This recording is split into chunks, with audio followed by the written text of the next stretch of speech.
realistically, I could be like a young teacher. I think I'm having like some dirty thoughts about her. Hello, everyone, and especially my 19 subscribers. I hope that my count is off because I've started recording some of my 2020 videos in 2019. Today, we are playing a visual novel that is part of my new channel schedule. Is we're going to have a visual novel every single week. It's pretty much going to be one visual novel per month, separated into different episodes for that particular novel. Whether we do it as like one big playthrough, meaning it follows a linear timeline, or if we play it multiple times over the course of the month, that's pretty much going to be the plan. But today we are playing 7 Lives. So, 7 Lives. The summer collapses into winter. The leaves of the trees go from the ground to its stem. The rain falls towards the heaven and the sun rises in the west. If you haven't caught on, that's opposite. Rain falls down, leaves fall. There. Rewinding time. Days of reversal. Indecisive and fragile time converging at its beginning and ending point. But who observes this convergence? Who's the witness of the everything and nothing? In his attempt to change the course of time, a man will give everything to restore the distorted reality that has been created over his life by taking it to the most unthinkable human limit. So that description really told me nothing, which is what intrigued me about this game, because I literally have no idea what it's about. So, let's play. The music is, like, gorgeous, by the way. Like, it was a pleasant afternoon. I was on my way home from work. Since I live close, I can walk. It helps me to relax. That way I can clear my mind. Being a high school teacher can be quite exhausting. Dealing day after day with so many teenagers who believe they can manage their lives without help from anyone can exhaust you pretty quick. Seeing the sunset every day after leaving high school reassures me. Feeling the breeze that caresses my skin in such a soft and subtle way, that makes me rejoice for the view in front of my eyes with that orange sky on my way home. Oh, the sky is so positive. Crossing the block to get to my house, I managed to spot Mrs. Ottawa's house. She's an old woman who moved in our urbanization a long time ago.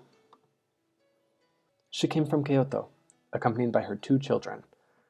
Makawa, the son, is a businessman, a guy who took seriously the issue of staying in shape.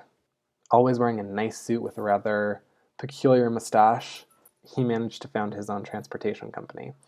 Half of the taxis that work in the city belong to him. In the institute, we had the incursion of a foreign student due to Mrs. Ottawa's arrival. It was Kane, her daughter. She was younger than Makawa by 4 years, so she's not finished high school yet. And yes, she's my student. It's kind of weird because like I actually am at the age where realistically I could be like a young teacher, and that still freaks me out sometimes. She's a pretty applied girl. She has a snow-white skin and a hair as dark as ebony. It's Snow White, guys. I always take more time to return home because I keep checking student reports and planning the next day's class.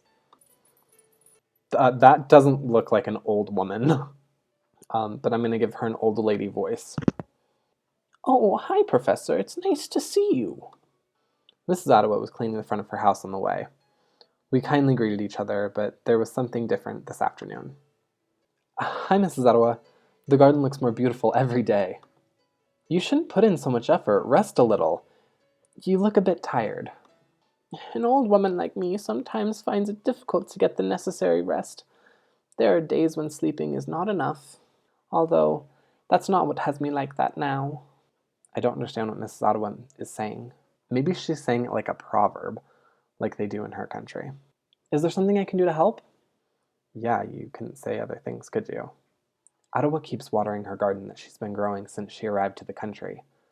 Well, I see how the flowers are being showered by the old lady. There's something that is happening in Kina's room. It's so strong that I heard it in my room as well. It's like there's a knock on the wall, a knock at a frequent rate, as if they were timed. 7 of them, one after another, like sharp hits of knuckles on a table of fine wood. Kane has heard them as well. She says that probably is a raccoon that has entered our house. Probably it is nothing.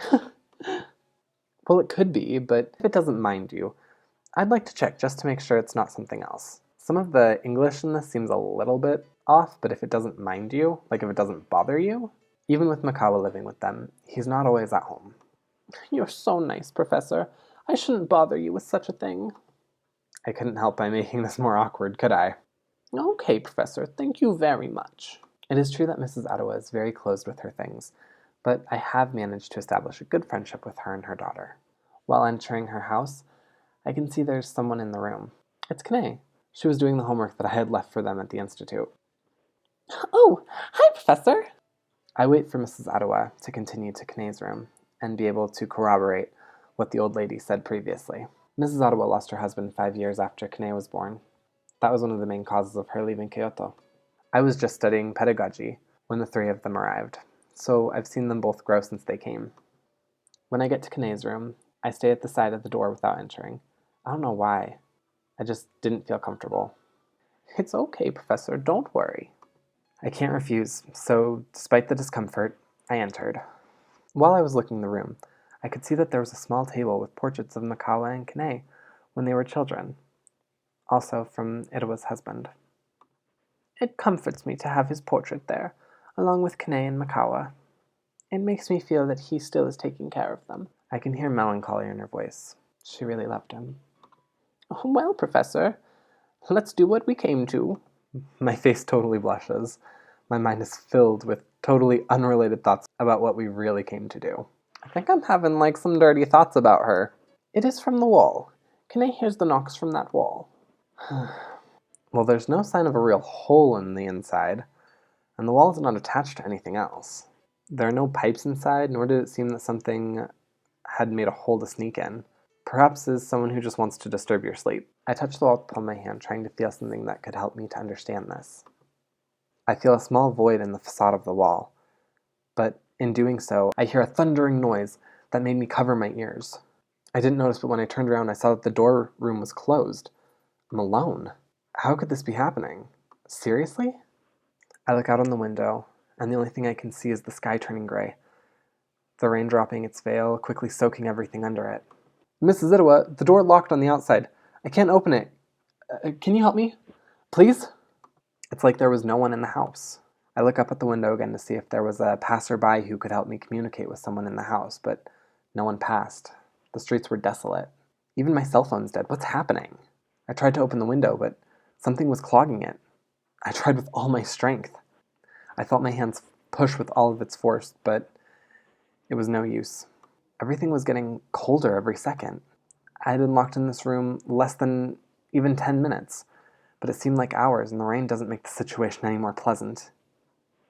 The rain invoked thunder that resonated in my chest, with lightning illuminating everything I could see, the desperation consuming me faster than I could prevent. I tried to break the window, break the door. I try to break the door. I prepare myself. I know that Mrs. Ottawa is going to be mad at me, but I can't be here any longer. I give a few steps back, then I hear a knock on the wall. It was a sharp blow, right where I had felt the emptiness. I didn't know what to do. I looked at the place where I thought the sound came from. I hear a second blow, which is synchronized with a lightning bolt without thunder. I counted how many seconds there are between each one. It was a total of 7 seconds. By the 6th blow, the rain stopped falling, but the cold intensified. I could feel it penetrating my skin, even my bones. In just a moment, I felt the air come out of my lungs, as if it were freezing in my trachea.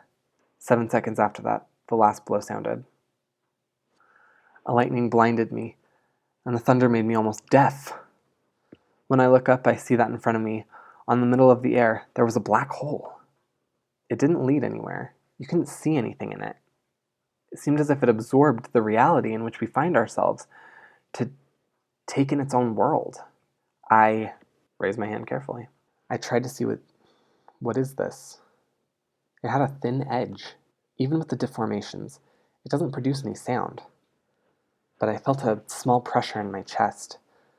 When I pulled my hands back, I felt a force that attracted my hand in a way that I couldn't fight. I tried to pull my hand away, but I felt this strange pulse, but a superhuman impulse pushes me.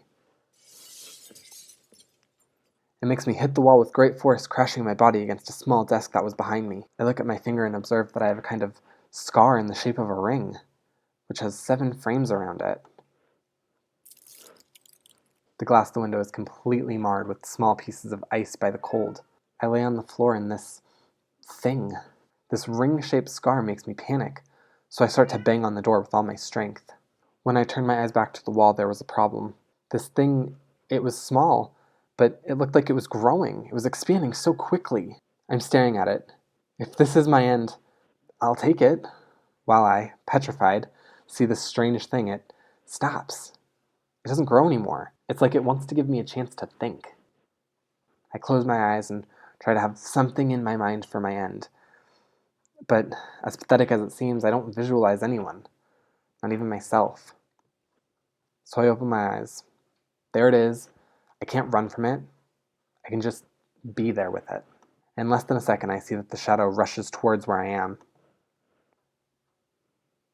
Warmth. I feel warmth on my face. There's something that enlightens me and is heating my body and mood in a way that it makes me feel like I'm waking up. When I open my eyes, I feel surprised. I can't remember what happened yesterday.